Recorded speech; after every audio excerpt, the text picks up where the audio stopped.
Hi guys, வணக்கம். Morning 4 or 5க்கு தான் வீட்டுக்கே வந்தேன். ஊர்லேருந்து பாண்டி ஃப்ளட்லேருந்து எப்படியோ தப்பிச்சு 4 or 5 ஆயிடுச்சு நான் வரேன். ஸோ நல்லா தூங்கிட்டேன். காலைல பிரேக்ஃபாஸ்ட் எதுவும் சாப்பிடல. வீட்டுக்கு வந்தால் எப்போயுமே நான் தான் சமைப்பேன், காலைல மத்தியானம் நைட்டுன்னு. ஏன்னா அம்மாவும் ஒர்க்கிங், அம்மாவும் ஷாப்பிங் மால் வச்சுருக்காங்க, அப்பாவும் ட்ரைவிங் ஸ்கூல் வச்சுருக்காங்க. ஸோ அம்மாவுக்கும் டைம் இருக்காது குக் பண்ண.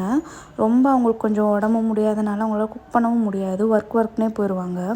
ஸோ ஒரு அக்கா தான் வந்து அவங்க வீட்டிலேருந்து சமைச்சு தந்துட்டுருக்காங்க. மார்னிங்க்கு ஆஃப்டர்நூன் நைட் எப்போயுமே ஹோட்டலில் தான் செய்வாங்க.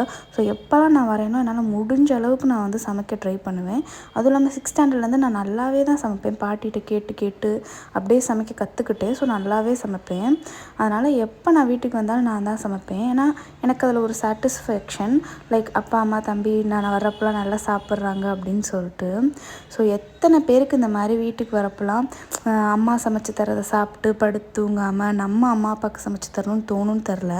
அப்படி தோன்றவங்க யாராச்சும் இருந்தீங்கன்னா எனக்கு கமெண்ட் பண்ணுங்கள். நல்லா எல்லாம் சமைச்சு முடிச்சுட்டு நல்லா ஃப்ரெஷ்ஷாக தலை குளிச்சுட்டு பருப்பு, கேரட் பீன்ஸ் பொரியல், நெய் ஊற்றி நல்லா ஒரு சாப்பாடு சாப்பிட்டேன். என் தம்பியும் நான் சாப்பிடும்போது வந்து எனக்கு ஒரு வாய் ஊட்டி விட்டுன்னு கேட்டுட்டு இருந்தான். ஸோ அவனுக்கும் ஊட்டி விட்டுட்டு அப்படியே ஒரு குட்டி தூக்கத்தை போட்டேன். ஸோ யார் யார் இப்படி பண்ணுவேன்னு கமெண்ட்டில் சொல்லுங்கள். பாய் பாய்.